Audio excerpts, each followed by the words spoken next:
آج کے اس تفصیلی جائزے کا موضوع کچھ ایسا ہے جو واقعی دنگ کر دینے والا ہے۔ یعنی ہم ان آبشاروں کی بات کر رہے ہیں جو محض اونچائی سے گرتا ہوا پانی نہیں ہے۔ یہ دراصل زمین کے وہ پوشیدہ راز ہیں جو سیدھا انسان کو حیرت میں ڈال دیتے ہیں۔ صحیح، اور ہماری گفتگو کا مقصد کوئی عام سیاحتی سفر پر نکلنا نہیں ہے۔ ہاں بالکل، بلکہ ہم ان کٹھن راستوں اور زمین کے ان کناروں تک جائیں گے جہاں پانی دراصل سرحدوں کو مٹاتا ہے، مطلب یہ صدیوں پرانے عقائد بناتا ہے اور یہ احساس دلاتا ہے کہ انسان اس فطرت کے سامنے کتنا چھوٹا ہے۔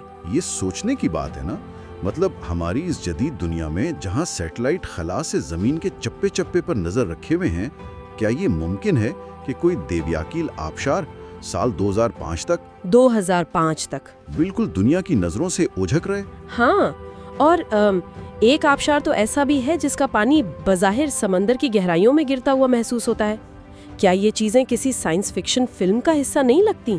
لیکن یہاں جو بات مجھے سب سے زیادہ دلچسپ لگتی ہے وہ یہ ہے کہ ہم عموماً آبشار کو محض ایک خوبصورت منظر سمجھ لیتے ہیں، تصویریں کھینچنے کے لیے۔ ہاں، لیکن اگر ان کا گہرائی سے تجزیہ کیا جائے تو یہ دراصل ارضیاتی عجوبے ہیں۔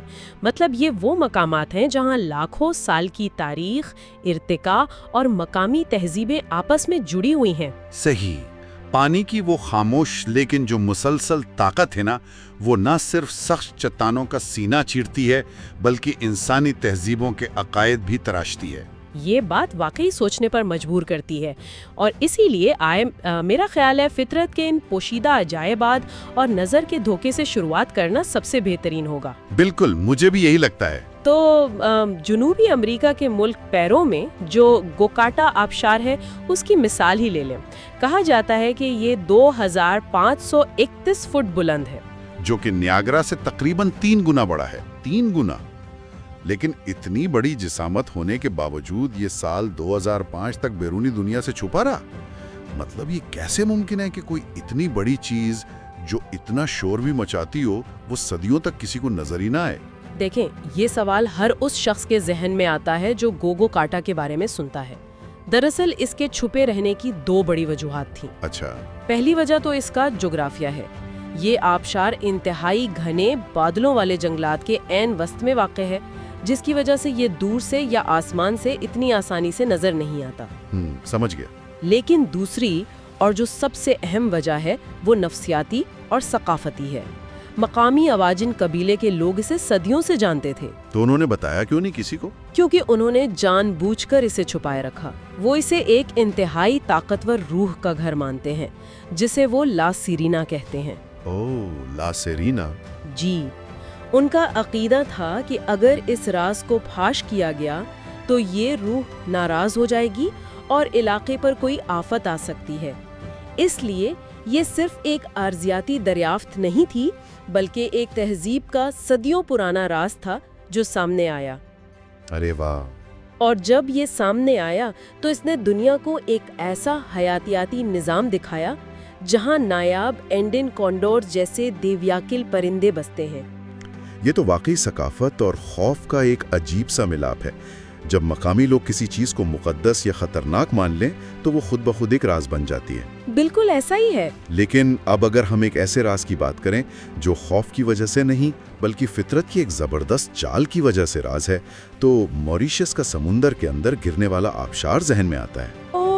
وہ تو بہت ہی کمال کا منظر ہے۔ ہاں، پہلی بار دیکھنے پر ایسا لگتا ہے جیسے سمندر کے بیچوں بیچ ایک بہت بڑا سوراخ ہو گیا ہے اور پانی اس کے اندر جا رہا ہے۔ اس کے پیچھے آخر کیا سائنس کام کر رہی ہے؟ وہ منظر واقعی کسی جادو سے کم نہیں لگتا، لیکن اگر اسے عام فہم انداز میں سمجھا جائے تو سوچئے کہ سمندر کے اندر ایک بہت بڑی کھائی یا پہاڑی ڈھلوان ہے۔ جو چیز نیچے گر رہی ہے وہ دراصل پانی نہیں ہے بلکہ ساحل کی ریت اور کیچڑ ہے۔ موریشس کے ساحل پر سمندری لہریں اور کرنٹ اتنا طاقتور ہے کہ وہ اس ریت کو مسلسل اس گہرے سمندری غار کی طرف دھکیلتا رہتا ہے۔ اچھا، تو وہ ریت گر رہی ہوتی ہے؟ جی، یہ کٹاؤ یا ریت کا پھسلنا اوپر سے دیکھنے پر ایک ایسا زبردست نظر کا دھوکہ پیدا کرتا ہے کہ دیکھنے والے کو لگتا ہے جیسے ایک بہت بڑا آبشار سمندر کے اندر بہہ رہا ہے۔ حیرت انگیز۔